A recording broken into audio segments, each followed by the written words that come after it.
please just accept the recording. And I will give the word to Marija, which is the moderator of today's webinar. Thank you, everyone. Enjoy. Thank you, Luca. Dear everyone, I'm really, utterly happy that we're all here today, and thank you for joining us for our event. My name is Marija Risteska. I'm from the Center for Civil Society Promotion, the Bosnian Herzegovinian partner in the project. I will briefly go over what Gender Budget Watchdog Network actually does and present you the speakers, and we can move to our, I hope, fruitful discussion. So basically, the Gender Budget Watchdog Network program aims at strengthening the CSO capacities as stakeholders who contribute to increasing accountability and transparency and improving public money management by monitoring and assessing policies and the impact thereof on gender equality. So today's webinar is the second webinar of the Gender Budget Watchdog Network, and it's titled Quest for a Feminist Post-COVID Recovery. We will discuss the impact of COVID-19 on the gender equality, internalize a feminist roadmap to post-COVID recovery, as well as mobilize for advocacy per the example of Femme Fiscale from Austria. Basically, as you were able to see, I'm sure, on our social media and in the emails that we've sent you, we have an amazing lineup of speakers today. Firstly, we will hear from Olga Martin Gonzales, who will cover the topic of the EU Gender Action Plan 3 and the produced country level implementation plans for the GAP 3. We would like to know more, of course, about the EU commitment to actually promote gender budgeting in external relations, and with that, to set the pace for the recovery period. Following Olga's presentation, we will have Marija Risteska, our Executive Director of the CRPM from Macedonia, and the Regional Director of the Gender Budget Watchdog Network. Marija will present the findings of the analysis of the fiscal impact of COVID-19 on gender equality that the network produced in the previous period. We will also welcome the representative of UN Women, Laura Turquet, who stands behind the Feminist Plan, so to call it, which maps the ambitious and transformative policies on livelihoods, care, and the environment. Those are, of course, very much needed to build a more equal and sustainable future for all of us. To get there, it calls for context-specific policy pathways. Sorry, Marija, for interrupting you. Please, everyone that's not a speaker, please mute your microphone so we can have a smooth discussion. Thank you. Thank you, Ljubka. So basically, the Feminist Plan, including the transformative policies, is very much needed for the context-specific policy pathways, tailored political strategies, and financing. Finally, we will hear from our dear Elisabeth Klatzer as a representative of the Femme Fiscale from Austria, a network of feminist initiatives which work on budgeting, tax policies, and gender justice in Austria. And they have recently designed a campaign, Mehr for Care, seeking for more funding for kindergartens, healthcare, and social services. After the speeches, we hope for a really vibrant discussion from our participants. There were more than 150 registered participants for today, and to see what we can pursue together in order for our governments in the region to include a more feminist recovery measures in the 2022 budget. With this being said, I would like to present you in more detail our first speaker, Olga Martin Gonzales, who holds a master's degree in gender and development and a BA in political science. At the moment, Olga is a gender equality coordinator in the European Commission, specifically Directorate General for European Neighborhood Policy and Enlargement Negotiations. She has more than 15 years of professional experience in gender equality and international development in several countries. Dear Olga, could you please address us? I would like to invite you to address us, as you will probably need to leave a bit earlier. Hi, good afternoon. Thank you very much for the invitation. It's really an honor to participate here today with you. I'm going to try to share my presentation with you. Just let me know if you're able to see it, if it is working. Can you see it? Not yet. Could you try once again, please? Yeah. Okay, now it's here. Okay, now it's here. So you should be able to see it now. Now it's good. Okay, great. Yeah, so as you mentioned, unfortunately, I had to leave in 15 minutes. I will quickly, present you the Gender Action Plan that it was approved last year.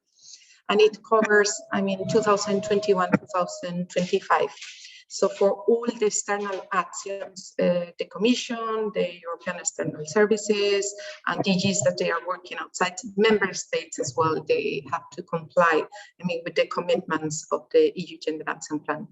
So it was the Gender Action Plan, it was aligned with the EU priorities, the strategies and the policies that were already in place, like for example, the gender equality strategy that it was approved the previous year, the Women's Peace and Security Action Plan, that this year, one of the novelties with this action plan is that has been integrated into the Gender Action Plan 3.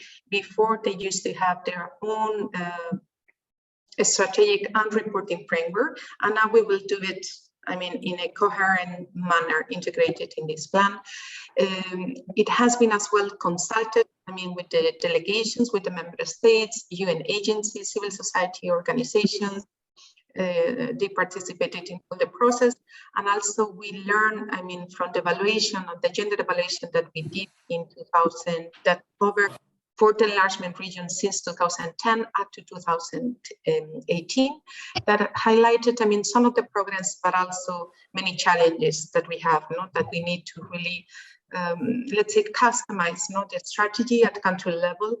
And that's why, this Gender Action Plan, we're talking now about country level, how they will, the GAP3. So the document, the GAP3 is composed. There is a joint communication and a staff working document. That this is the document where you can find all the thematic priorities, the objectives, and the indicators. It has two parts. The first part is more regarding, let's say, or internal, how we are going to do it. This is the institutional and strategic indicators. And the second part is more regarding the thematic priorities. So it has 5 pillars. The first pillar is that the aim, that we have to engage for gender equality and gender mainstreaming, and the main tool, it will be gender mainstreaming. The second pillar is the importance of the joint strategic engagement at the different levels, multilateral, regional, but also at country level, and the need to strengthen more the cooperation and coordination. Then the third pillar is the 6 areas of the engagement. We used to have 4 in the previous Gender Action Plan 3. We continue with the 4 ones, but we have 2. The new ones is the green and the digital, because these areas, they were included in the gender equality strategy for the EU, and that's why we included as well. And then, as I mentioned, women's peace and security, it has been included as well, so it has its own pillar, its own area. Then the 4th pillar is, we used to call it in the past, the institutional cultural shift. So it's because we need to change as an institution in order to be able to implement our commitments. So we have to align, we need to have more resources, more capacity building, gender balance, at a managerial level. For example, now we have mandatory training for managers that we didn't used to have in the past. And then the 5th one, is the area regarding the accountability, how we are going to do the reporting. We have simplified the process. We used to have annual reportings on all the areas, but we decided, that we will do an annual reporting only for the the indicators that they are regarding, I mean, the strategic objectives internally, and then for the thematics when we are working on gender-based violence, on economic empowerment, that will be done twice during the period of the gap. So the principles to tackle, I mean, in the Gender Action Plan is, as I mentioned, I mean, we need to really have a gender transformative approach, really to see, I mean, the power relations, intersectionality. It's also one of the key main features within this Gender Action Plan, and the rights-based approach. We have a new toolbox that it was approved by the Commission, I mean, this summer as well, on how to include, I mean, a human rights-based approach and gender mainstreaming into all our programmings, I mean, and policies. So we continue with this three-pronged approach at a political level, gender mainstreaming in all our actions, including, I mean, blending operations, gender responsive budgeting, and the targeted actions. And we follow the OECD criteria. Now for gender mainstreaming, it will be G1, and the targeted actions are the G2 actions. No? Then, so we have, I mean, one of the requirements, I mean, how we are going to assess the progress. I mean, the countries, they had been busy updating the gender analysis that it was in place. For example, I mean, in Kosovo, they have updated the gender analysis, and in Montenegro. So all the countries, they have updated. If the data was, if new data, it was already available in the country, no? And then they have to work on sector gender analysis as well, on the priorities that has been identified in each of the countries. So we need to continue, I mean, having, I mean, gender sensitive and sex-segregated indicators. And when an action document is scoring 0, it means that it's not targeting gender equality.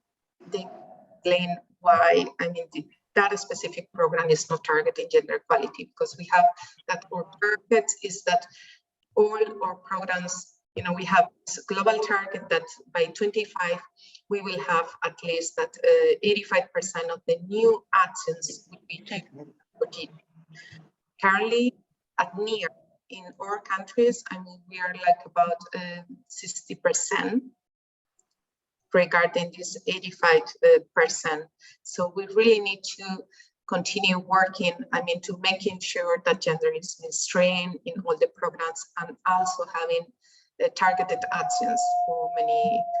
And we have a specific target for that at least 5% of the new actions, they are G2, so they are targeted actions.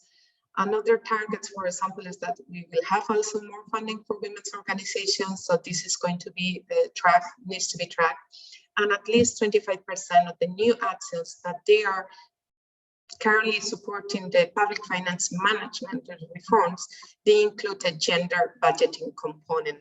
So we have to be more proactive in this area, and also because we need to really promote, I mean, gender budgeting. In the past, I mean, it has not been an area that we have many examples, and we used to, I mean, we have a lot of programs, I mean, that they are supporting, I mean, public finance management, for example, in the Balkans, no? But now we really need to push that the public finance management, the framework, I mean, it includes a gender component. Now, in the past, it was that maybe we'll support, I mean, the gender component if it was already included in the strategic framework or the national authority. Now we really need to promote that. So we need to work much more in this area in order to get not to the target that at least we will have like 20% by 2025. Regarding, I mean, the second pillar is the country level implementation plans. So this is how we are going to localize, I mean, the gender action plan, how they are going to be translated in each of the countries. So now for the Western Balkans, we have all the countries except North Macedonia. They have submitted already the country level implementation plans. I guess that many of you, maybe they have participated in the consultation process that it was led by the delegation, jointly with the member states, also international organizations. So they base, their analysis in it is in an updated gender analysis in the consultations that they have. So they come up, with this document that basically they have to say it in the next 5 years, which are going to be the priorities, the objectives, if possible, the indicators, but as well, how they are going to implement it. A policy, because we have also one target that at least in each of the countries, we will have a high level event on gender equality at country level. So they need to also to mention, how this will be done, but also at program level. They have already selected targeted action or through gender mainstreaming, etc. So the third pillar, these are the 6 thematic areas of engagement. I will not go through, but if you go through the document, the staff working document, you will see that under each of the thematic areas, you will have specific objectives, and then under each specific objective, you find a list of selected indicators. So each of the delegations, they will say which are the indicators they are going to track on, because we have to monitor these areas and they have to select it. They will have to pick up, from the indicators depending on the priorities and the objectives that they have selected. So the fourth pillar, it will be more like the internal. So we have to improve, institutional capacities or ownership, the gender responsive leadership, as well as I mentioned, we have these new mandatory trainings. We will include, gender equality, as part of the appointment and also the performance assessment of the people that they are dealing with this area as well. Gender balance, we will continue to do this. And the fifth pillar, the reporting, as I mentioned, annually, we are going to provide, an annual report that we will streamline with all the reporting mechanisms that we have already in place. So we will extract the data from there. And then at the midterm, we will do like a thematic, evaluation, let's say, well, it's not an evaluation, the thematic monitoring of the 6 key areas of engagement. And at the end, we will have a final evaluation. So now the delegations, as I mentioned, in the Balkans, we have already, all the countries, they submitted the country level implementation plan, except North Macedonia that continues, to work in this process. They also try to ensure in the Western Balkans, they don't have, it's not a multi-annual indicative program. So sorry, this is for the neighborhood. They have a strategic responses. This is how it's called, the strategic framework.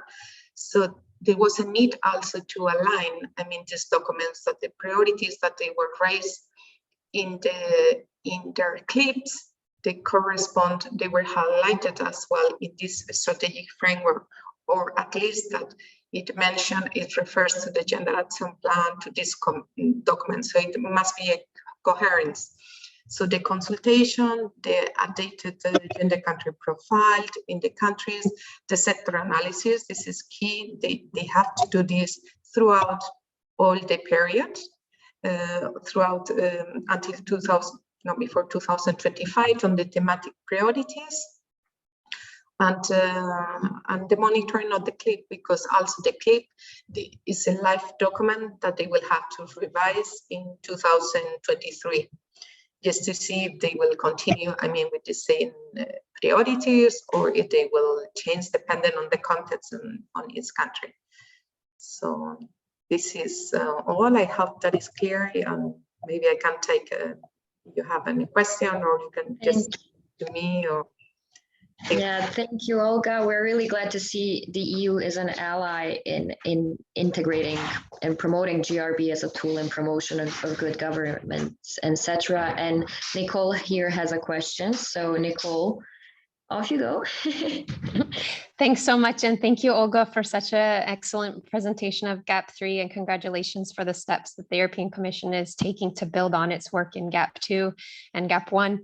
I had a question, actually. I noticed in reading GAP 3 that there is one objective that refers specifically to gender responsive budgeting. And it states that there will be an increase in the number of actions that support public finance management and include a gender budgeting component, setting a target of 20% of the actions that support public finance management reform. I wanted to ask if you happen to know— Nicole, sorry for interrupting you. Can we go a bit slower, please? Yes, sorry. Thank you. I wanted to know if there has been any consideration within the European Commission as to whether there could be some kind of targets for gender budgeting across all actions, because this indicator speaks only to public finance reform projects, which is a very teeny tiny part of the Commission's portfolio. Has there been any discussion on how to introduce gender budgeting into all the actions across the Commission's portfolio, such as within the templates, or requiring contractors to report on how they are utilizing gender budgeting? Or could this be something considered in the future? Thank you. Thank you, Nicole. As you said, I mean, the gap, and I think that you can see it. This is the start working document, and this is the only objective that is speaking about gender responsive budgeting. As you mentioned, it's just a part because we are talking only on public finance management. But as you said, I mean, there are many other areas that could be integrated. But at present, I mean, we are not, I mean, we will start monitoring this. We are aware that this is also, I mean, important, and we have to really to promote, I mean, gender budgeting in the rest of the areas. But for the moment, I mean, we will stick to the GAP 3, as I really need to run now, but I thank you very much for the invitation. And I wish you the best during the session. Thank you. Thank you so much, Olga. This was really, really useful and sort of informative. I would like to go on with our next speaker, which is Marija Risteska, the current regional director of the Gender Budget Watchdog Network and the executive director of the Center for Research and Policy Making. Marija is also the co-chair of the working group for Chapter 19 of the National Convention for the EU Integration. In the past 15 years, she has managed to develop building programs and deliberate monitoring in GRB to central and local level governments, the officials of the government, as well as other civil society organizations.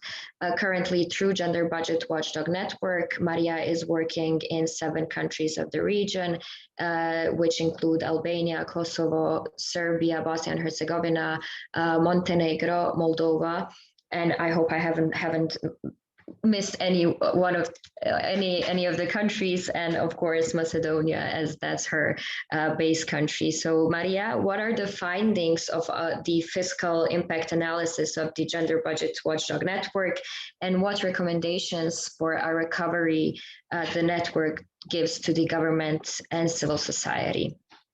The floor is yours.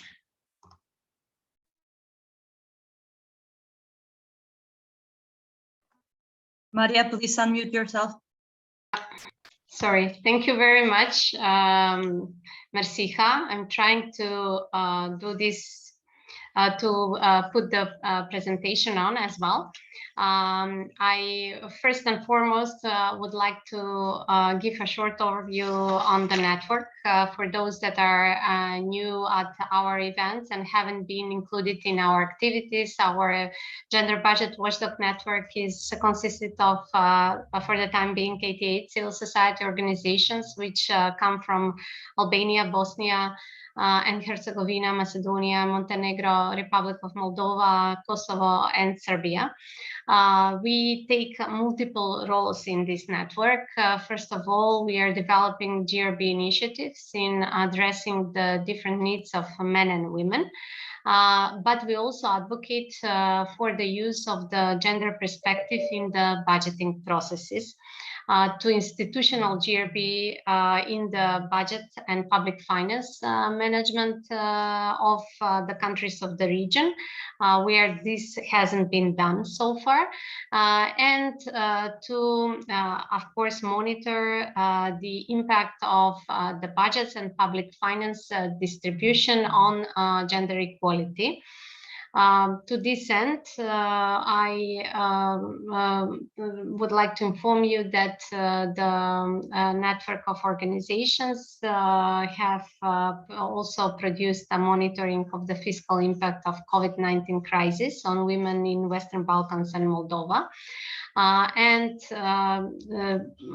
My role today is actually to present these findings, but also I will try more to speak about the recommendations that we give on the basis of the findings of our national reports, and to maybe give some inputs to the discussion, which is the main topic of today's gathering, and that is how civil society can actually mobilize and contribute to the advocacy efforts to change the recovery measures that to be more relevant to the needs of women, and also men addressing the needs that were occurring as a result of the crisis.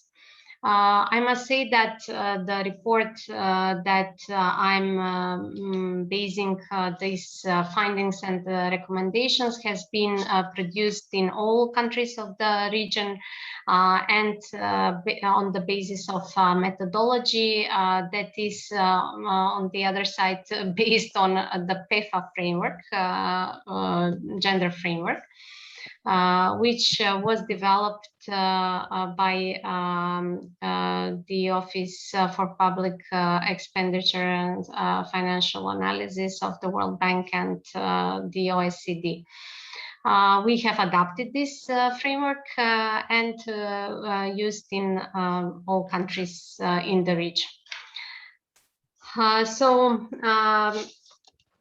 As a matter of fact, I would like to inform you that the reports that we have produced have assessed 4 dimensions of the impact of COVID-19 response measures in the countries of the region, mainly focusing on the timeliness of the response to COVID-19, the gender responsiveness of the response, the participation of women and women's organizations in the development of the response measures, and the accountability to gender equality in implementation of these measures, focusing mainly on the reporting of the governments in the region on the spending of money for COVID response and its gender perspective in these reporting processes. On timeliness, I would say that the timeliness was assessed using the methodological approach of the Public Expenditure and Financial Accountability Framework, PEFA, as I mentioned, but this is especially applying the aspect 2.3 of this PEFA framework, which relates to expenditures from contingency reserves in times of crisis. The assessment showed that all governments reacted rather fast and not only used the contingency reserves, but rather reallocated budgets in SNAP procedures with no impact assessments, I must say, on gender, and without involving civil society. So on basis of this, I think that the Gender Budget Watchdog Network can freely recommend that women's organizations especially need to be consulted in the process of crisis response, measures development, and this needs to be integrated into the framework for disaster risk reduction. Organizations should be invited to consultations to provide the list of priorities and key issues that are relevant for the target groups they are representing or work with.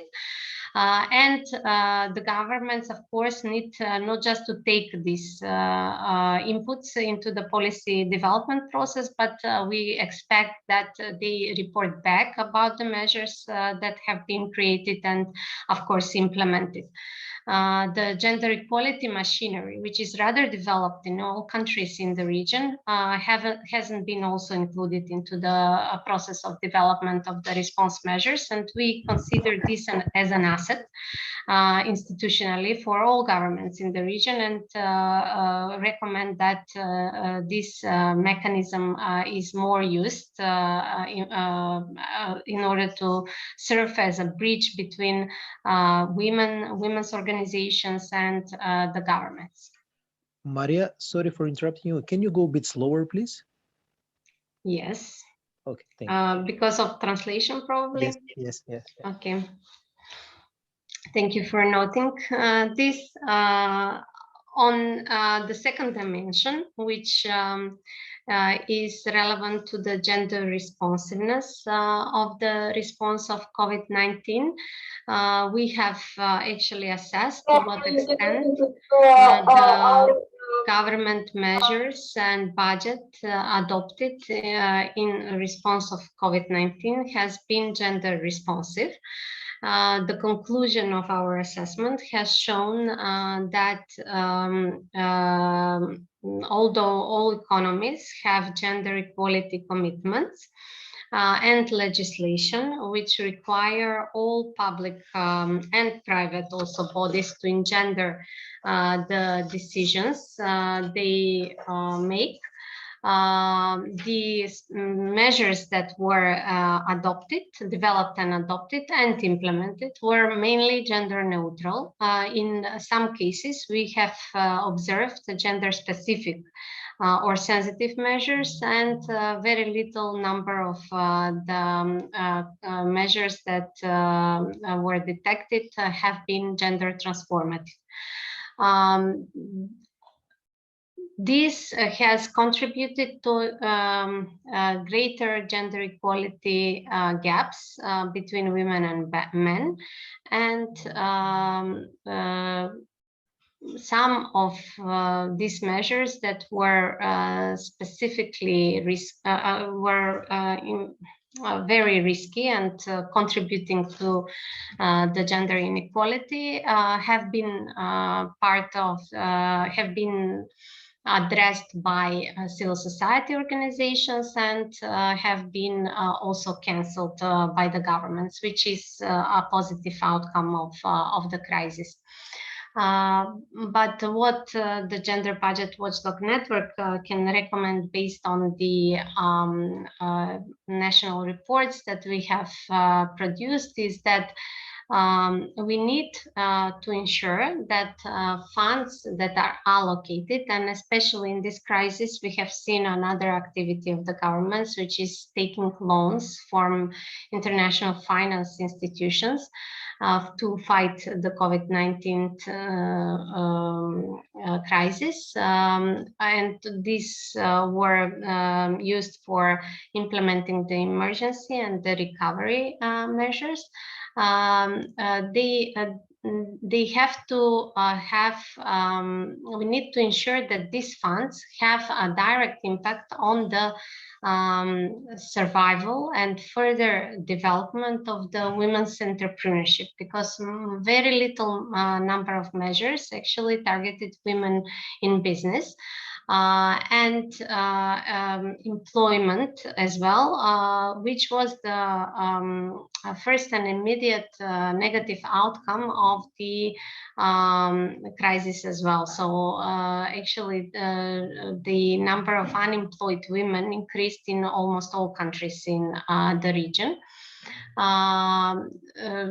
Because the programs that were developed did not have any criteria, restrictions, or conditions on how to use the funds, and certainly did not have gender indicators.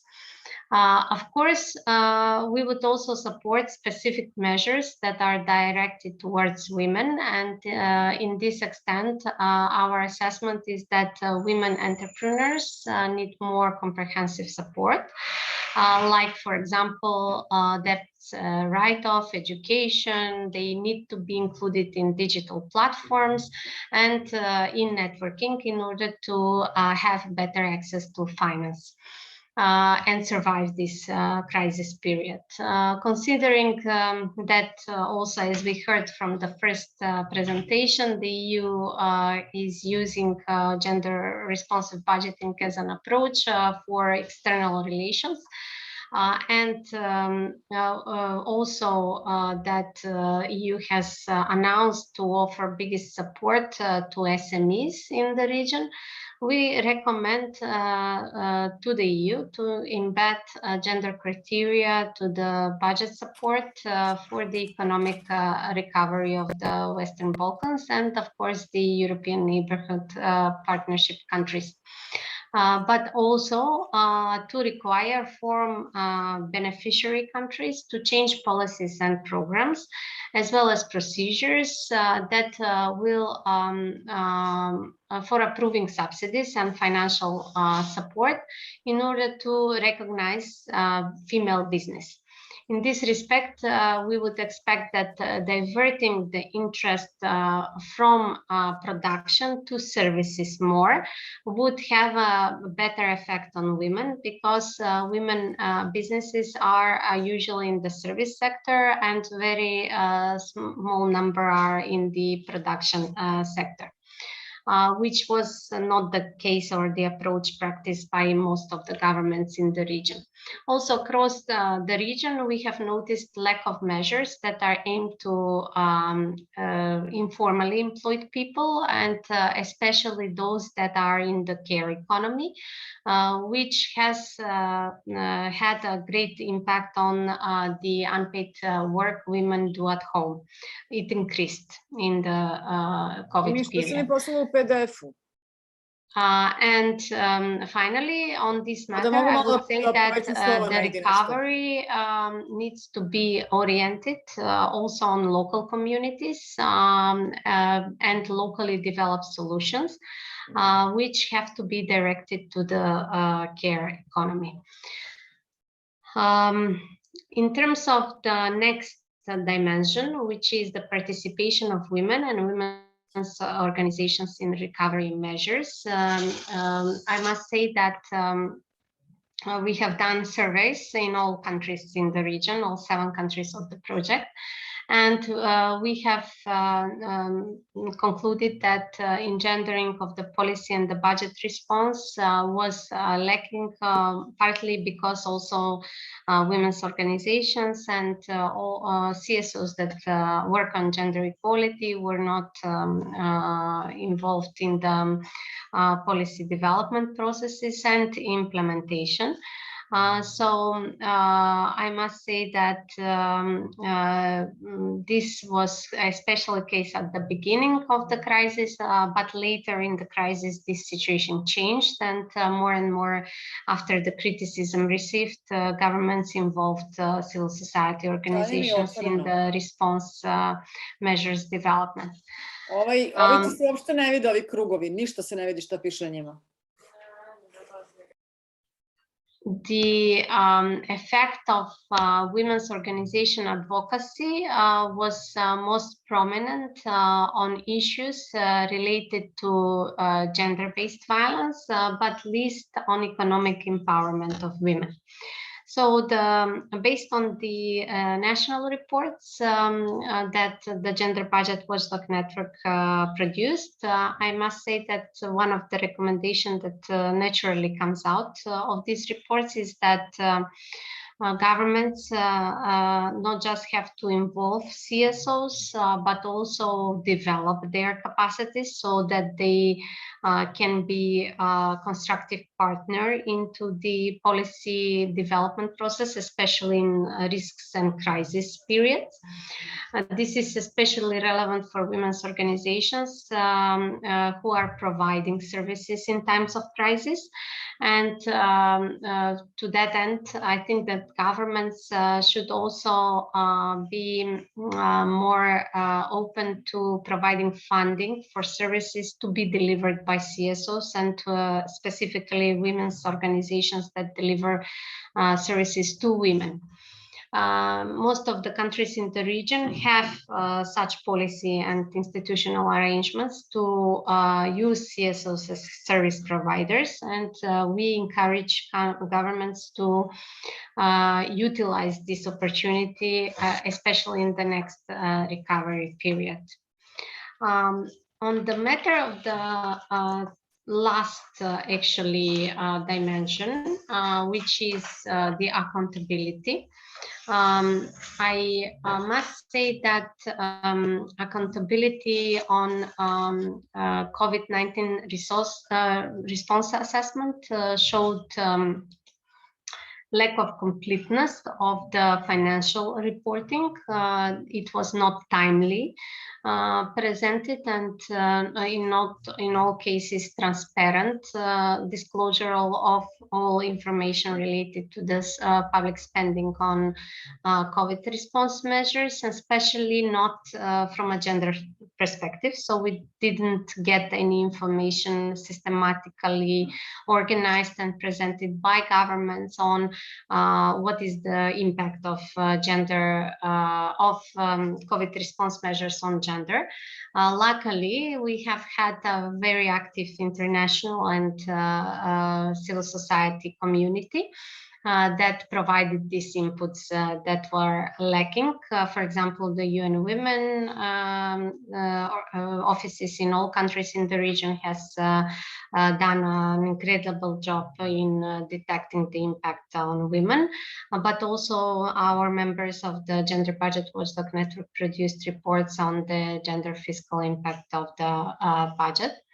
What we can conclude from them is that in order to improve accountability, governments need to know the gender impact of the measures they have developed, and this is impossible without collecting, processing, and analyzing sex disaggregated data, which were not available by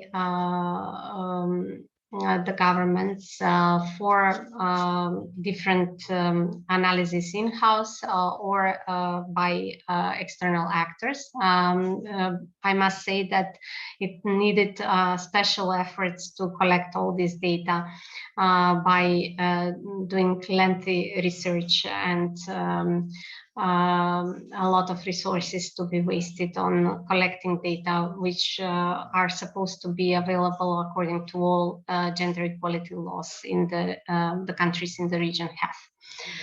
So finally, I think we as civil society need to also remain active in the recovery period and to move and push for a feminist agenda in recovery. And this is what we can do. First, I think we must organize meetings with the gender equality mechanisms, machineries, in all countries in the region and start a dialogue about their role and possibilities they can use internally in the governments and in local government to influence the measures and plans for recovery, for the recovery period. Secondly, I think that we must do mapping of all measures for unpaid work reduction and unpaid care work, share between women and men, and to use the COVID recovery as a game goer to address the key gender equality issues.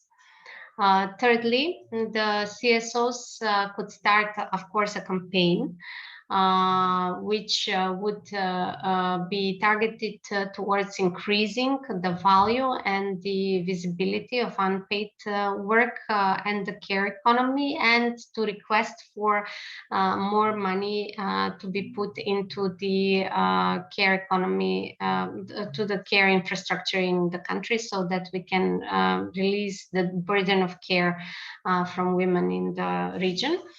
And fourthly, women's CSOs and all other CSOs that work also on gender equality could prepare also a list of priorities in the COVID recovery and to share it with the gender equality mechanisms to explore possibilities to integrate into the COVID recovery plans also activities which will be directed towards economic recovery of small businesses, for example, or businesses with a smaller number of employees, which are usually the women-led businesses or women-owned businesses.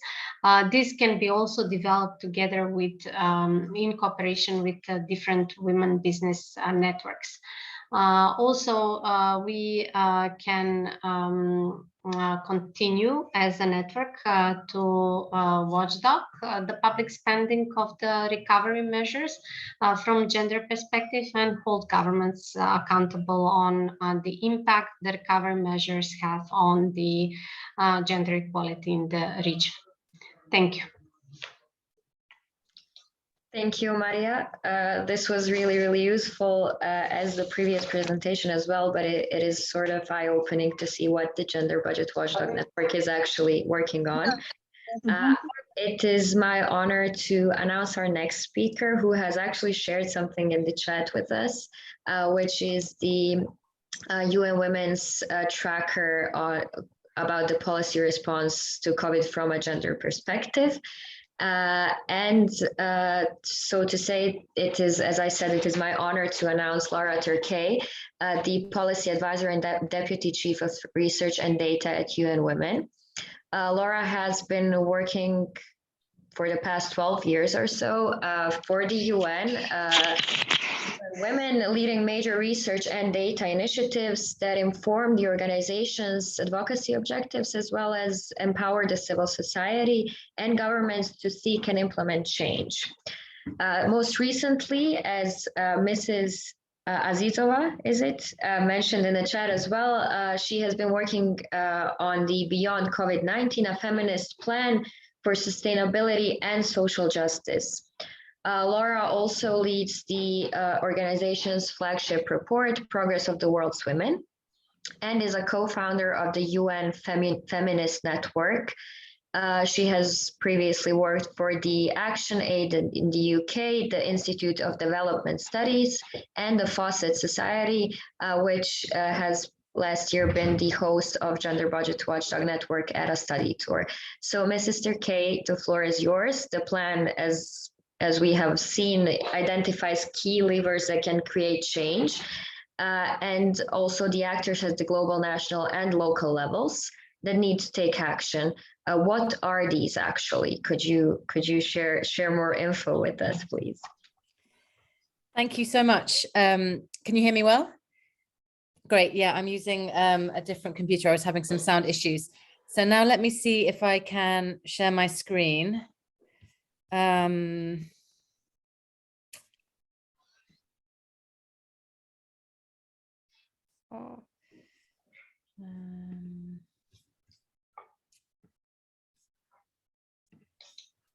on, sorry, give me one sec. I'm just using an unfamiliar.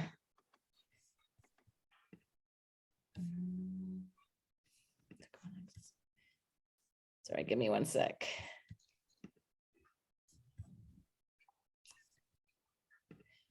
Sorry, I'm having a few problems sharing my screen. Can I send the presentation to one of you to share for me? Yeah, you can send it to Ljubka and then she'll Yes, please. share it. Sorry about this. It's okay.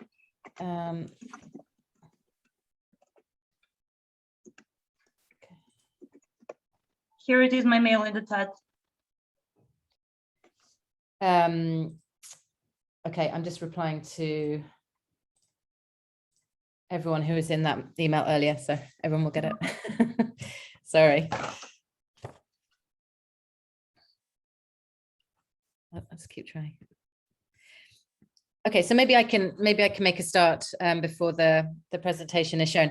So thank you so much for the opportunity to be here with you today to talk about UN Women's new report, which is called Beyond COVID-19, a Feminist Plan for Sustainability and Social Justice. I see that my colleague Nargis is also on the call. So hi, Nargis. So I work in UN Women headquarters in the research and data team. And we put this report together, this plan together, because I think it's quite well known by now and understood that the COVID-19 pandemic has had a disproportionate impact on gender equality and women's rights. The fragile and limited progress that had been made on gender equality even before the pandemic has been reversed and damaged by the current crisis. But COVID-19 has also revealed a series of underlying structural problems that now need to be addressed as part of the recovery. And so with this new UN Women plan, we want to make sure that the recovery can be harnessed to lay the foundations for the lasting and transformative change on gender equality and women's rights that we need to see. So the plan draws on the latest available data and contributions from more than 100 experts from academia, civil society, and the UN system to provide a visionary and practical roadmap for putting gender equality, environmental sustainability, and social justice at the center of the COVID-19 recovery. So this is the correct slide now, thank you. So the kind of framing of the plan, if you like, is the idea that COVID has been a big revealer. The pandemic has drawn attention to a trio of interlocking crises. So we have a job and livelihoods crisis, which has pushed large swathes of women behind and increased their vulnerability to shocks. We have a global care crisis, which has left millions without the support that they need and imposed very difficult choices and enormous costs on women and girls, and an accelerating environmental crisis, which is taking a disproportionate toll on the poorest countries and the most marginalized women and girls. And what connects these crises, this trio of crises, we argue, is that they are deeply rooted in an economic system that fails to value, protect, nourish, and invest in what's essential: decent livelihoods, care for people, and the preservation of our planet. So we're at this decisive moment, the world at a crossroads, where we face choices between doubling down on the mistakes of the past or laying foundations for a more sustainable future. And we make the case that world leaders now can choose, as they did after the 2008-2009 financial crisis, to allow the economy to stumble into another lost decade, marked by austerity and economic stagnation, or they can lay the foundations for a gender-just transition through public investments in the care economy, renewable energy, sustainable agriculture, etc. They can choose to use nationalism, xenophobia, and misogyny to appeal to increasingly alienated people, or they can choose to win them over by reimagining a new social contract based on partnerships with families, communities, and businesses that provides universal access to collective goods and services. They can choose, as I think is the direction of travel right now, to retreat into vaccine nationalism and continued competition over corporate tax rates, or fix the broken multilateral system and live up to the ambition on which it was founded. So having made the case that COVID has acted as a big revealer and argued that the world is at a crossroads, the plan then goes on to lay out a roadmap for a more sustainable future with a focus on jobs, care, and climate. So I'll briefly go through each of one of these in turn. So on jobs, as I mentioned, women's jobs have taken a major hit during the crisis. Globally, in 2019 and 2020, women lost 54 million jobs. And by the end of 2021, men's jobs will have recovered, but there will still be 13 million fewer women in employment. And even before the pandemic, only around 2/3 of women were in the labor force, compared to more than 90% of men. And women were also overrepresented in very poorly paid jobs, including in small-scale farming and domestic work. The crisis has also highlighted the major gaps in social protection systems. Many countries have very narrowly targeted their social protection to the very poorest, but the pandemic has revealed how many people, the livelihoods of how many additional people are literally on a knife edge. So the Feminist Plan proposes several key priorities for a gender responsive recovery that can support women's livelihoods. So firstly, creating new jobs in sustainable sectors and ensuring women get their fair share. Investing in universal gender responsive social protection systems to close those coverage gaps and to strengthen the capacity to respond to future shocks and crises. And then also rebuilding global and local food systems, working with producers and food workers who sustain them, including women, small-scale farmers. Next slide, please. The second priority is around care. So we focus on the care economy and show that while paid care work has been recognized as essential during the pandemic, the way we approach care in our societies is unsustainable and plagued with inequalities. So globally, even before the crisis, women did 3 times as much unpaid care work as men. And during the pandemic, with schools and daycares closed, women have taken on even more. As well as doing the majority of unpaid care work in homes, women are also overrepresented in paid care work as workers in healthcare, child and elder care, work which is often low paid and dangerous.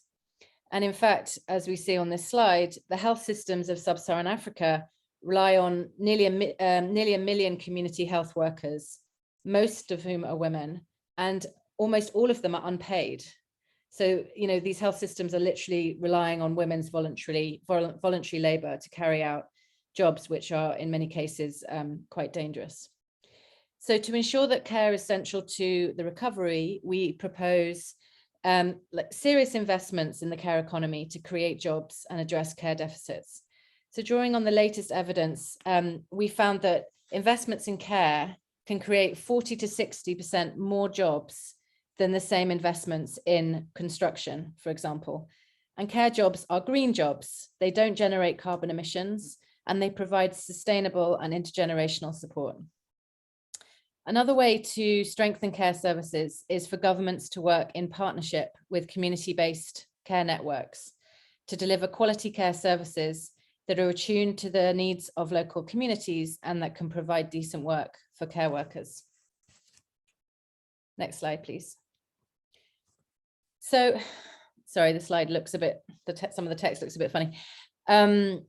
Next, we broaden our analysis out to the slower moving, but not less worrying environmental crisis that is threatening gender equality and the survival of people and planet. Women's greater dependence on and unequal access to natural resources, public services, and infrastructure mean they are disproportionately impacted by environmental degradation and climate change. COVID-19 has revealed that major systemic crises are gendered, and this is also true for issues around the environment. There's been a lot of rhetorical commitment to making the recovery a green one, but that potential is so far unrealized. So only 2.5% of COVID rescue and recovery funding in the world's 50 largest economies has been green. And very little climate financing goes to where it's needed most, to the least developed countries and small island states. But there is an opportunity to ensure that the urgent transitions we need to environmental sustainability can also promote gender equality. And we can do that by ensuring that the policies to both mitigate climate change and adapt to the changes that are already happening put gender equality and women in the worst hit countries at the center. And we can also build partnerships that empower local communities for gender just transitions in sectors like energy and agriculture. So having laid out this policy agenda on jobs, care and climate, we then look at how we can make this happen, which is about the very important question of politics. What shifts do we need in power and politics to advance this transformative agenda? During the pandemic, in many instances, we've seen a further weakening of democracies and further disconnections between states and citizens.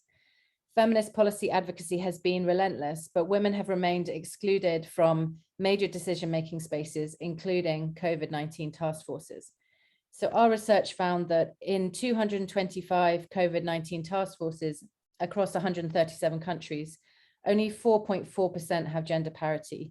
And there are 24 countries where there are not a single woman on any of the COVID task forces. Grassroots organizations and activists have mobilized to provide safety nets at the community level, providing childcare, food banks, services for women experiencing violence, but often without adequate funding or support to be sustainable. So we propose the following priorities to support a new feminist politics in a post-COVID world. So we must continue to boost women's representation and feminist influence in politics. And this goes way beyond formal electoral politics and includes supporting the important role of feminist networks across institutional spaces. Second, we must support women's rights organizations, both in their work to, like many of you do, to hold governments to account, and also in the important roles they play in public service delivery. And finally, we need to build alliances between different social movements to demand accountability. So whether it's working with workers' organizations to ensure women get a fair deal in employment, or alliances with children's rights and disabled persons organizations to lobby for better care services, or coalitions with environmental groups to demand climate action, we need to work together to bring about this change. And accountability is also supported when we have better gender data. But we know there are major gaps across the board. So on women's informal employment, on pay, on access to care services, and on the linkages between gender and the environment, which all urgently need to be filled. So finally, the plan engages with the need to strengthen global solidarity and multilateralism to move forward.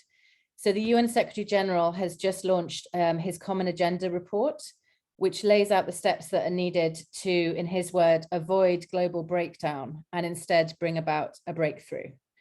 So he talks about the need for a new social contract to enable the world to recover and rebuild from the pandemic and to build resilience for future crises, including on climate change and environmental degradation. So the quote I have on the slide, he said, "Now is the time to renew the social contract between governments and their people and within societies, so as to rebuild trust and embrace a comprehensive vision of human rights. People need to see the results reflected in their daily lives. This must include the active and equal participation of women and girls, without whom no meaningful social contract is possible." So we very much agree with the idea of the new social contract and argue that it needs to be feminist. It needs to be aimed at shifting gender power relations and tackling multiple forms of discrimination, based on social justice, by addressing pervasive inequalities and steering economies towards the provision of collective goods and services. Eco-social, so recognizing that humans are not disconnected from nature, but are part of a global ecosystem that needs to be regenerated and protected. And global, based on solidarity and the common good, acknowledging the need to share vaccines, to cooperate to address unsustainable debt and ensure that countries have the fiscal space they need to respond and recover to the crisis. After all, as they say, no one is safe until everyone is safe. So our hope is that UN Women's Feminist Plan will be useful for gender equality advocates like all of you in different spaces to make the case for the structural transformations that we need to see to ensure a more sustainable and socially just future for all. Thank you very much. Thank you so much, Laura. This was a very inspirational, first of all, and comprehensive and an ambitious plan and a presentation. I'm really, really amazed, especially with an emphasis on the process which has been developed and the emphasis on the open participatory procedure as a contrast to what we have seen that has been happening in the Western Balkans and Moldova, as Marija mentioned in her presentation. Thank you so much once again. Now I would like to turn to the last but not least, of course, speaker on the panel, our Elisabeth Klatzer, from whom we've all learned so much and who has been an ever supporter to CSOs in the Western Balkans and Moldova. Elisabeth is an economist with a long-standing experience working on feminist economics, gender and public finance, both in research and in practice, and she's working in consultancy and in civil society. She is the co-founder of the European Gender Budgeting Network and the Austrian civil society network Femme Fiscale, which works on gender justice in public finance and on a transformation towards a care-based economy. She has published extensively on the topic of gender-responsive budgeting, as well as on feminist economics and economic policies, for example, with Professor Angela O'Hagan on the gender budgeting in Europe, developments and progress, which was published in 2018. Elisabeth, welcome to our webinar, and the floor is yours. Thank you very much, Marija. I am very happy to be here. It's a fascinating panel, and I hope we will have time to discuss. I mean, I could say so much on my fellow speakers and on all these topics. I hope I can stay focused. I've prepared quite a bit, but let's see. I'll do some input and then we exchange. I mean, the main point I have been asked is to talk about how we in Austria try to get together a new campaign for more investments in care. But before that, it's been very inspiring to hear what Laura had to say.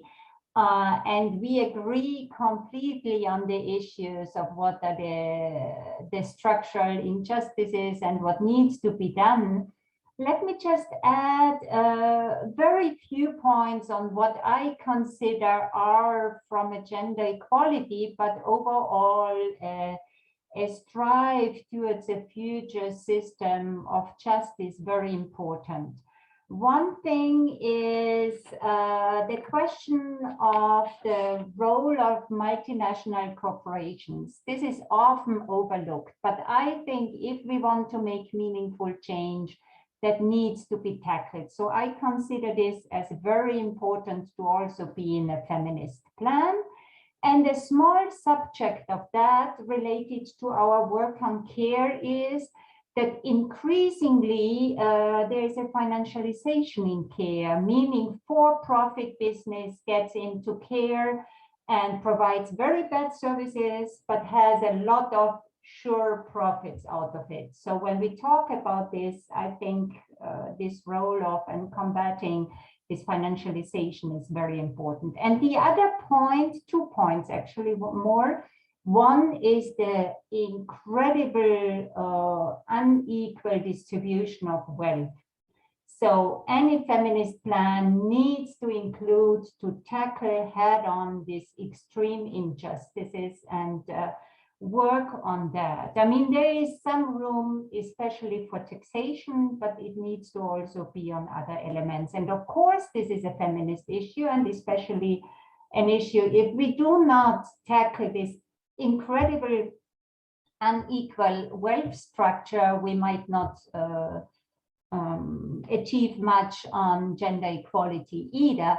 And it's not only due to the wealth as such, but it is due to these wealthy men, let's say, around the world. It's mostly men who have incredible influences on policy making, both at the international level as well. And we see a lot of this benevolent or less benevolent men, and also at the national level in terms of direct influence, financing parties, in terms of media influence, in terms of setting up some so-called research institutes, which tell what their interests are in terms of research papers, which are not research but ideology, but still there's many influences. I see I get drawn to doing a different topic, but anyhow, I think it's crucial to have to remind this, especially when we talk about feminist plans and when we talk about going into the future, what economy do we want to build? And lastly, the issue of time is crucial. So reducing working time is crucial for gender equality. I know it's not much on the international agenda, but we need to work jointly on it. And all our work is actually working on issues which are not so much on the agenda, including gender justice in budget and economic policies. It's a long struggle also in Austria. Oh, I need to stop a bit. I want to say so much, so I'm too fast. In Austria, it has been a long struggle in different forms. Now we are working in alliances, supporting gender budgeting, but doing a lot of public activities, doing a lot in large networks, working on different topics, like already before the crisis, but now as well, on tax reforms, which tend to always benefit men. By the way, engaging in tax issues is incredibly important. In Austria, actually, there is many tax reforms which basically benefit men, and on the other hand, it's money lost, which is not there for public expenditure. In Austria, we do have an issue about inheritance tax, wealth tax, which is practically non-existent, and all other issues. So there's a lot to do. And already before COVID, but it's now also very important, we have started a campaign where we say we love taxes, inspired by our Canadian colleagues, by the way, where we make these basic arguments, and it's basically a leporello which we designed, which has nice images on one side and explanations on how taxes, why we love taxes. This has been very popular. It makes basically the argument that these unequal tax reductions for the more higher income, for corporations, etc., they basically make that there is too little money in the budget. So it's about the fiscal frame, fiscal space that previous speakers have been talking about. So this is just in German explanation on how it goes. But we are fighting on many issues. This one is some public campaigns on certain tax reductions for, let's say otherwise, a family benefit which is not a direct payment, but which is a reduction of income taxation, which is very unjust because it basically means those who earn enough can get it. And I just want to highlight it because this tax and revenue side is a continuous fight we are doing, and this very family benefit has been increased now as an apparent COVID measure, and it's often guided towards a few. Anyhow, we know the burdens in COVID. I don't know or I need to add anything. It's been said by Laura. And so the question is, we now work on two fronts. One is analyzing what the government proposes and highlighting its impacts. And Marija has shown what you do in your region. We get same results. We do it both on the expenditure and tax side, and create this knowledge about how unjust all these measures are, not only from a women's perspective, but from gender equality. And by the way, unfortunately, our friend from the European Commission isn't here anymore. But we have to deal at many fronts, because at least for member states, the Corona Recovery Fund, as it's called, has been very gender blind in its proposal by the Commission. It has changed a little bit, but it's far from addressing gender equality, or like there is, as you all know, there's targeted funds for climate change. 37% of the funds need to go to climate change, 20% to digital transition. And guess how much to gender equality? No, it's not 37%. It's not 20%. It's not 10%. It's actually nothing. And still the Commission keeps repeating how much gender equality there will be with the recovery plan, but it's a bit very disappointing what has been done. But of course, there's promises. Anyhow, we do the analysis. This one is about who benefits from a tax change, which apparently shall profit all people, but it's actually profiting those with high income. I do not go more into analysis because I realize time is scarce. So this is now about our campaign. It's more for care, but it's much more. It's part of a transition towards a sustainable, just economy, an economy that's centered around a good life for all.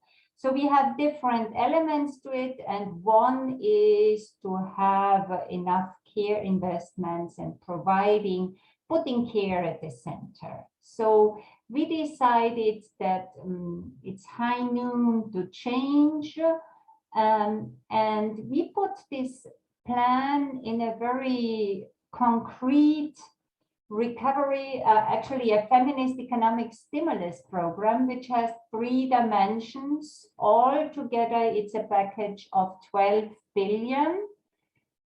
If we look, and it has been already proposed last year, and it's so that you can relate the number, we have 50 billion COVID support, actually the highest share of GDP among EU countries. So the 12 billion isn't too much. It's about 1/5 of it. So it should be financeable. That's what we thought. And it has 3 packages: a future and education package, a elderly care package, and the solidarity and life-saving package. So we have a nice brochure which has very much details of what it contains. Each of these packages, by the way, has been compiled by many civil society organizations. So it's a good and sound demand on where changes are needed. We started this by doing a petition, so people could easily sign this package and support it. But then we realized it's not enough just to do a petition. So we are creating we are trying to create this power from below and build large networks and get people behind it moving. So we also go to the streets. This is from one action in one of the cities. By the way, we have more for care groups, trying to establish them throughout Europe. So they go here with the large packages, which tell what is the most important demands, and then get into discussion with people. So overall, all these packages include better working conditions, more personnel, shorter working hours, higher wages in all these sectors, but also ensure minimum income throughout the population, increase and improve social services, care for children and elderly. So there is quite a bit in it, also on unpaid care.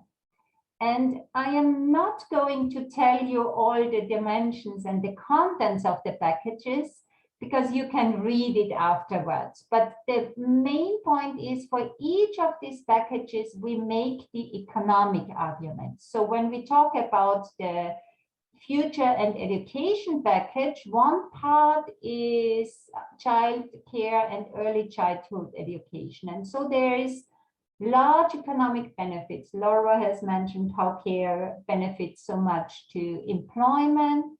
So we calculate, or at least we take research that calculates the number of jobs created. It is a lot of income for people. It is tax and social security revenue, and there is less unemployed. And by the way, childcare can be calculated in a medium-term run. In the short run, it's like 70% of the costs are coming back to the public sector in terms of taxes, social security, due to added income and jobs. In the longer term, it pays itself. So that's an important argument we are making. Same for other the other packages. Due to little time, I'm not going into detail. I put in this image, I like to use it in different contexts. It's international research, and I think it makes again the point that Laura has been making so nicely. Investing the same amount in care infrastructure has much larger employment stimulus effects than investing the same amount in construction. That's basically the essence of this chart, and it has been calculated for different countries. It's true for, and the employment effect is depending on the countries, but can be more than double, or at least about double, as we see in the context of the EU, here still including UK. Another aspect is that we say it can be financed. And when I'm giving workshops, or we are giving workshops, we realize that this is crucially important, because people always think care is just, you know, it's this unproductive work, and it's costly, and so how can we finance? No money, etc. So we make very concrete proposals on how it can be financed. Like I mentioned taxation already quite a few times. So not giveaways to more wealthy people, or to higher income people, but using the money, not reducing corporate taxation, but using the money. Or we looked at how high is the potentially harmful for subsidies for environment, and that would also, cutting these harmful subsidies would free 4 billion euros a year. And we do this also related to wealth taxation. So we actually make sure it is showing people that it's feasible. And together with other actors, especially a civil society organization called ATTAC, which is working on a good governance structure internationally and economic justice, there was a proposal developed. Now, going out of Corona, what we need is a Corona burden sharing levy. It's a one-time levy on high wealth.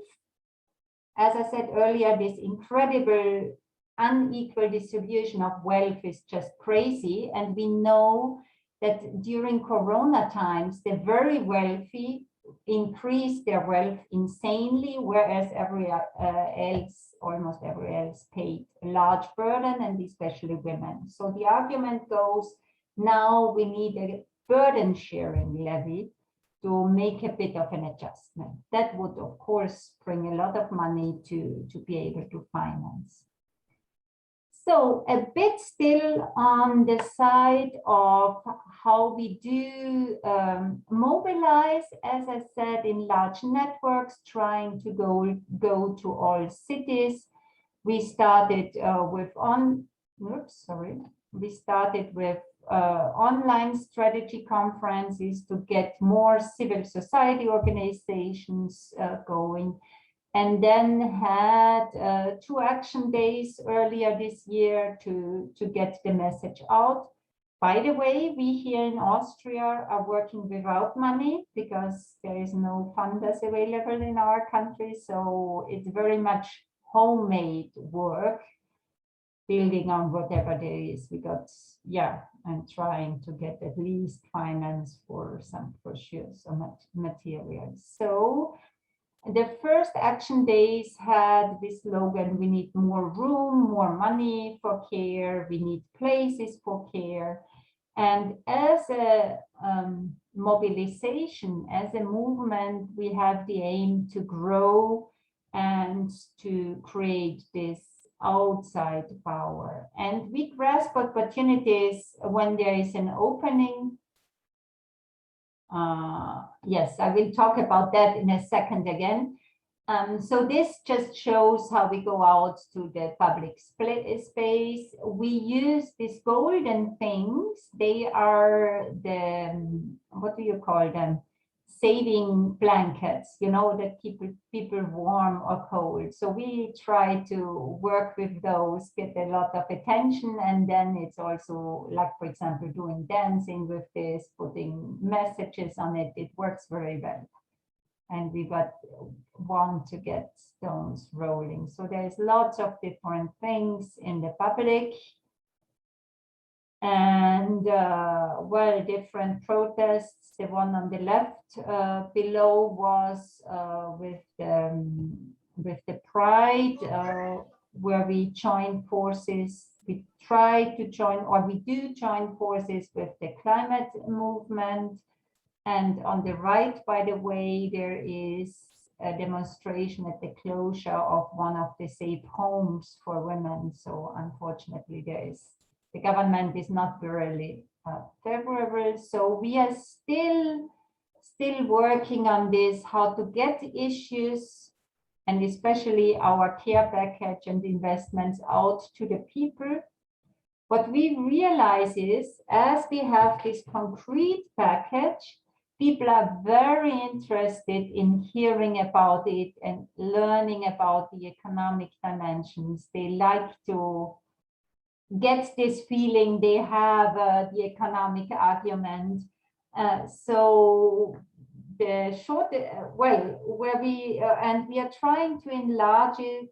The shortage is time to get it out, but we do our best, and we aim at conceptualizing this not as a 1 or 2 year campaign, but rather go for the longer term. And we are actually even trying to do some organization building, this decentral network, building also alliances with professional groups, in be it among the carers, among the physiotherapists, and all these different groups, which we realize is very difficult, because, for example, in hospitals, the health carers are completely overworked.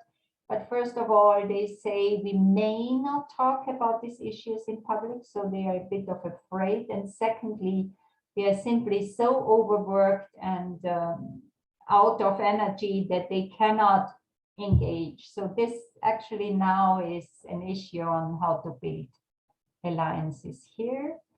And then, as I said, we need to take every opportunity. You have heard about the Austrian situation and the retirement of our former chancellor, the young star. And the basis of this has been a great person close to him who had a lot of chats on his mobile, which he deleted, but they could rebuild it. So it's very interesting where the dynamics come from. We learned in one of the chats that this former shooting star chancellor, young guy, prevented coverage for care for children in the afternoon. That was the time he wasn't yet chancellor, and he was working against the previous government, even against his party guy, and just torpedoed, whatever you say, an agreement of 1.2 billion euro for full coverage of afternoon care. And it's amazing. All the other arguments don't fly so much, but this chat, when the later chancellor said, this is not good at all, can you stop it? This was just, people are getting outrageous. I know it's very specific to Austria, but I just wanted to tell you, we are always flexible, not having much means, but jumping to the occasion. And now there's actually big attention and many interviews in newspapers and interest on what to do to get the government now to change this childcare. So this is the flexibility we need in our fight. That was just the very last message I wanted to give you. I hope this is interesting, and I'm very much looking forward to our joint discussion. I'm stopping the presentation. Thank you very much. Thank you so much, Elisabeth. This was very, very inspiring and useful for all CSOs in the region, as well as those joining us from other parts of the world. Now, I would like to open the discussion. Actually, the main question is, what do the CSOs from the region think we can actually do on this particular topic? To remind you, one of the recommendations made by the Gender Budget Watchdog Network, as Marija mentioned in her presentation, is, for example, to organize meetings with gender equality machineries and start actual dialogue about the role and possibilities to influence the governmental measures and plans. To, on one hand, perhaps to map the measures for unpaid work reduction and unpaid work share between men and women, and using COVID recovery as a game goer, so to say, and to actually start a campaign for increasing the value and visibility of unpaid work and care economy. What else can be done? I would really like for everyone to join in now to actually contribute to the discussion. And I don't know if there's anyone who wants to speak, you can raise your hand.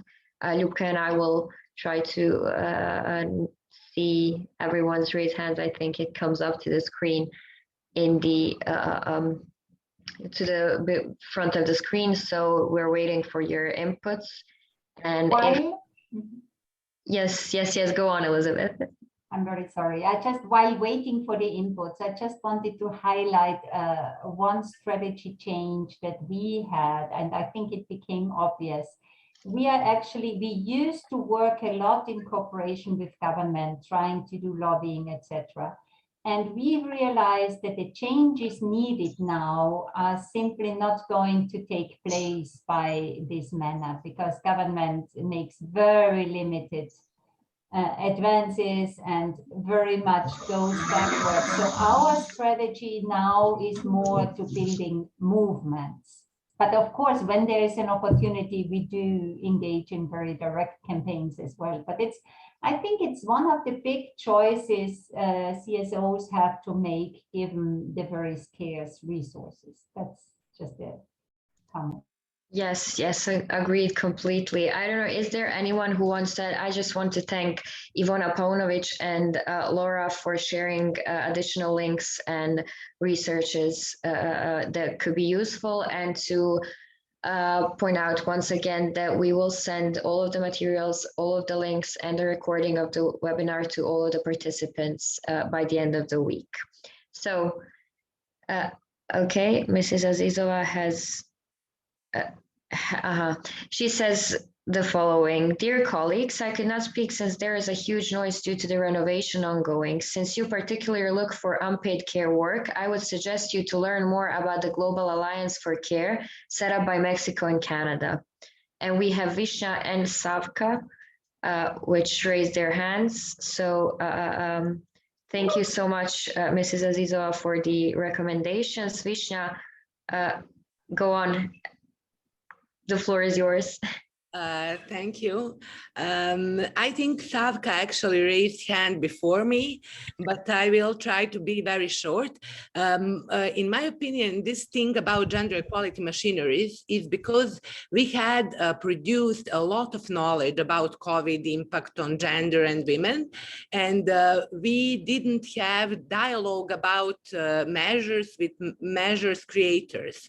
And gender equality mechanisms established in majority of our countries and movement as well advocated and do a lot on establishing of gender equality mechanisms as a part of gender mainstreaming strategy, and they were kind of disappeared in these COVID measures. So this is why I think it's important to remind governments on gender equality mechanisms and their role exactly in this bridge between movement and policies. So this is why maybe some open dialogue with them could be revival of gender equality mechanisms in a way.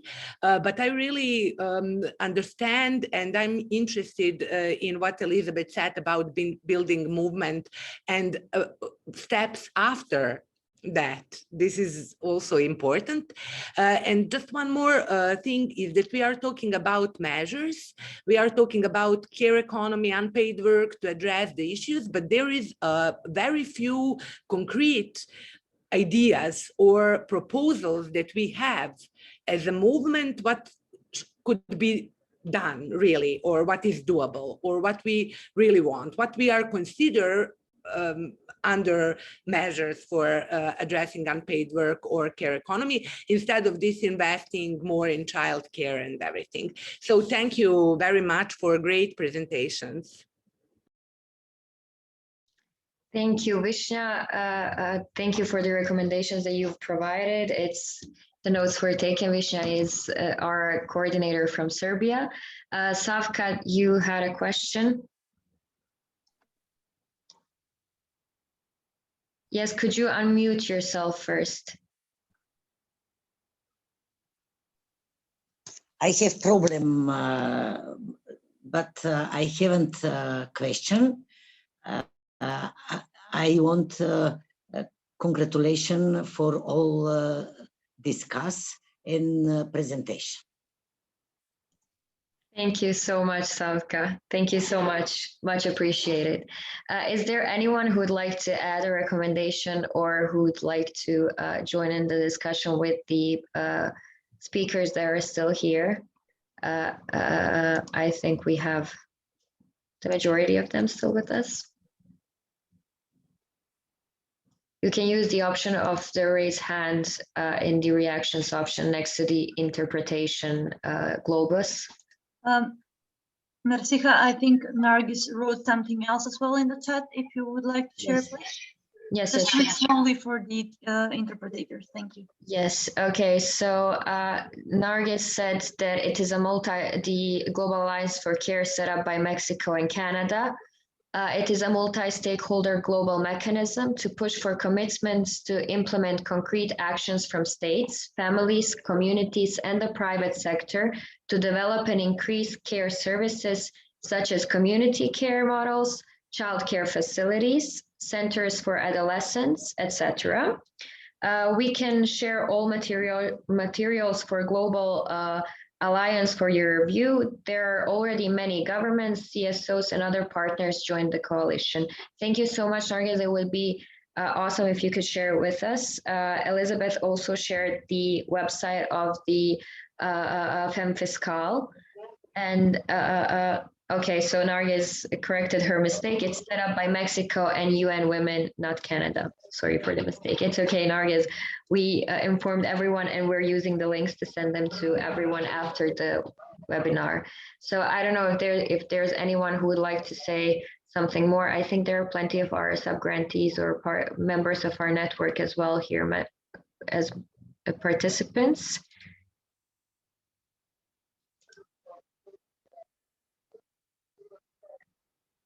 Благодаря. Дали може и аз да се обратам? Благодаря много. Please just give me a second. Give a second to everyone so they can switch to the interpretation in their own language if they need it. Можете сега. Няма проблем. Повелете. Благодаря много за оние што не ме познаваат. Јас сум Снежана Калецка-Ванчева, председателка на форумот на жени на СДСМ и пратеничка во Македонскиот парламент. Најпрво сакам да се заблагодарам за поканата, за да чествувам на прекрасните презентации и навистина благодарам на сите четворица кои што има исклучително корисни презентации со многу информации кои што се многу важни и особено за она што треба во иднина да следи, имајќи во предвид пустошот што всушност го направи COVID-19 и она што, да кажам, според мене, но и според форумот на жени на СДСМ и други организации, може да се види дека всушност не вратија прилично чекори назад во она што значеше доближување во правецот кон вистинско родово буџетирање или во, ако сакате, во намалување на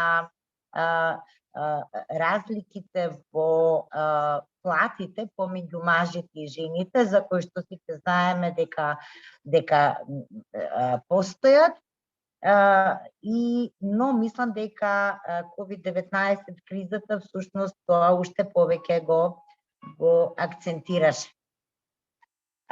Јас сакав само, имајќи во предвид дека тука се присутни многу представници од многу меѓународни и домашни невладини организации кои што се посветени на борбата за родова еднаквост и особено сегментот на родово буџетирање, без кој што всушност и не можеме да збориме за родова еднаквост, дека овие 4 години успеавме да направим исчекор после прилично еден, така да кажам, застој, можда и унезадување во одредени сегменти, но сега мислам дека ќе ни треба навистина една поддршка комплетни, едно заедништво помеѓу сите невладини организации, но и помеѓу организациите на жените внатре во политичките партии, помеѓу сите, особено ние кои што се представени во парламентот, затоа што ни предстои битката за носење на законот за родова еднаквост, во кој што всушност ние конечно ќе треба да имаме законска рамка што ќе го дефинира родовото буџетирање, но и инструментите и алатките кои што ќе треба да бидат на сила за да можеме да имаме имплементација на самиот закон. И мислам дека тука тоа партнерство ни е исклучително важно, да имаме еден инклузивен процес во, иако јас знам дека мрежата UN Women и беа активно вклучени во драфтирањето на самиот закон, но ќе треба таа поддршка и кога законот ќе влезе во собраниска процедура и да имаме едни и јавни расправи повеќе, но и повеќе гласност. И мислам дека тука ќе ни треба малце видливост во јавноста за да се објасни што всушност носи тој закон, кои се придобивките од тој закон за сите, а не само за жените, него за самото општество. И тука ќе завршам јас. Знам дека секогаш снимале партнерство со невладиниот сектор и навистина се надевам дека тоа ќе го имаме понатаму, а всушност ова малку ме поттикна и презентацијата на господјата Елизабет, која што ја имаше и која што всушност кажува каква јавна кампања се води општо во Австрија и на кој начин го имаат пристапот за кога станува збор за родовото буџетирање, иако Австрија тоа всушност го вметна и во самиот устав. Ви благодарам на сите многу и се надевам ќе имаме прилика повторно да дискутираме на ваква важна, многу важна тема. Благодарам. Thank you so much for your questions, recommendations, and so on. we are fingers crossed that everything regarding the law that is to be adopted in Macedonia goes well. And thank you for touching up on the fact that you actually said that Elisabeth's presentation has motivated you to think more about it, because Gender Budget Watchdog Network is sort of a safe space for all those ideas and to exchange knowledge and so on. And Elisabeth has something to say additionally. So Elisabeth, go on. Yes, thank you very much, Snezana, for this input, and it actually stimulated my thinking. And just to make a few more points, one is definitely it's crucial to build these partnerships, as you say, from parliament to civil society, to all people who want to make progress in terms of social and gender equality. That's very much needed. And at the same time, I have to say, I am becoming more skeptical about the possibilities to motivate government to make these fundamental changes by the way we have been doing things previously. I mean, and for me, what happens to gender budgeting during COVID is one indicator of it. I mean, if gender budgeting would have been in place, and now it was in place, but if it was in place in a form that governments really want to move forward on gender equality, they would have done completely different COVID policies. Governments simply, and we have to say, didn't care about gender equality in this situation. And I think, of course, Snezana, you are right, there is very disastrous impacts of COVID. But on the other hand, the pandemic and the lockdown simply made visible what we knew long before. So we are a bit on a turning point in terms of what engagement is producing the results in terms of the society we want to be. And that needs quite a bit of further strategic discussions. Of course, what I have told you is we run just to the next and do this mobilization and movement campaign now. However, we think, and we are in discussions for broader reflections on what really works to achieve the change we want to achieve. And you have presented me as a gender budgeting expert since decades, but the way how gender budgeting has been implemented so far, we need to see its limits.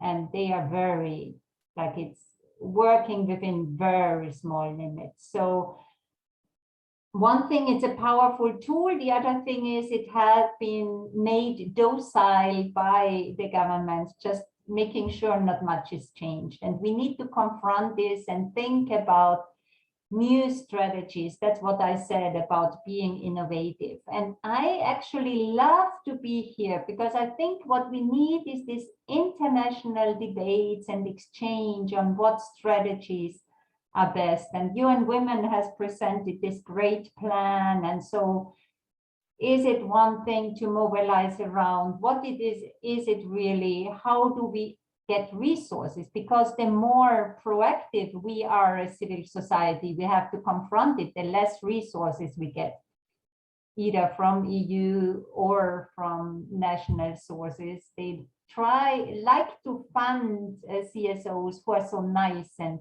do women business entrepreneurs, but equality won't change with the little funding that goes into promoting business entrepreneurs. Please don't understand me wrong. I don't mean that this is important, but it won't make the structural changes needed. And that's the debates we need to lead. And here I stop. Yes, Elisabeth, thank you so much. Thank you so much. It is also, as I said, Marija's presentation was rather eye-opening regarding the situation in the region, and yours is regarding the situation in the field related to gender responsive budgeting and its implementation. So thank you so much. Mrs. Azizova also said that in the comments, as she cannot talk due to some noise around her, when we talk about care work, We need also to look at paid work or the challenges being met by domestic workers. They are too invisible for the national policies, and none of our countries sufficiently regulates domestic work. None has ratified ILO Convention on Domestic Workers. Fiorida also said thanks in the chat that's our new Epoch Center from Albania, and thanks everyone for participating. I don't know if there are any. Marija has a comment. Go on. Actually, I like the comment that Nargis left in our chat. I very much welcome the opportunities to ratify our labor laws with all these ILO conventions, the domestic workers, but also the latest one, the 190 on the gender-based violence on the workplace.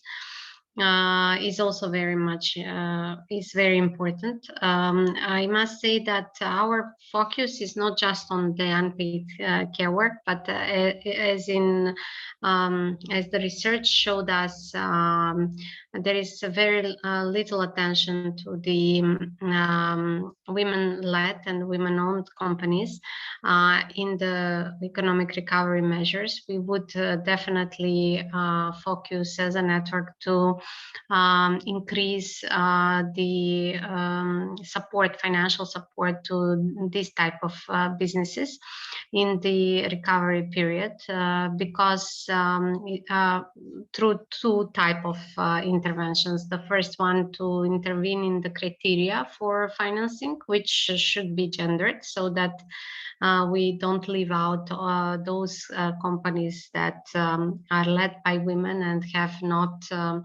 passive capital, ownership of assets, and so on, to be eligible for the subsidies provided, but also to have specific measures targeting small businesses owned by women that haven't been so much supported, because so far the support was provided to sectors that were affected by the crisis, and usually to the production facilities. So services would be in focus in our advocacy process.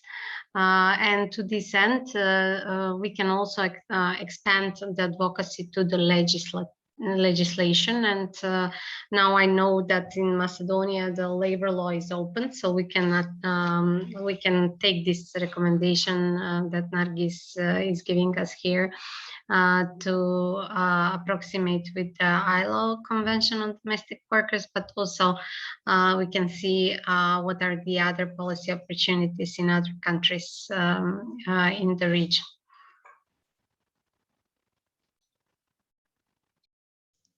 Thank you so much, Marija. Is there anyone else who would like to add anything? We have somehow went over what the time frame that we set out for the webinar, but this is becoming even more interesting. And I'll read Laura's comment, and if anyone has anything else to add, you're free to do so. She said that she also agrees with Elisabeth about the need to focus on the bigger picture, including the macroeconomic policies that enable or constrain the ability of governments to implement social policies that can support gender equality. As UN Women cites in the Feminist Plan, research shows that by next year, 85% of the world's population will be living under austerity conditions, which is an approach that was tried after the global financial crisis and has had very bad results for gender equality and social justice more broadly. Laura, if you want to build up on that, you can join us in the discussion, or if Elisabeth wants to add something else, or Marija, or anyone else, you're free to do so.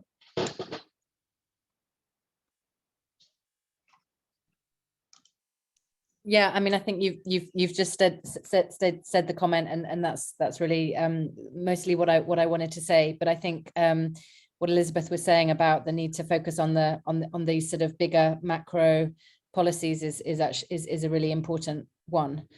for our work on gender equality. And I think sometimes making the connections between, macroeconomic policies and, gender equality is not always an obvious link. But we were just, had the IMF and World Bank meetings this last week, and there was a lot of discussion about very high levels of debt that many countries are struggling under as well. And so I think this need for greater global solidarity and cooperation that the Secretary General has also called for is going to be really critical for the COVID recovery, but also thinking about the kinds of investments that are going to be needed to avert the kind of environmental crisis and so on as well. So, yeah. Thank you so much, Laura.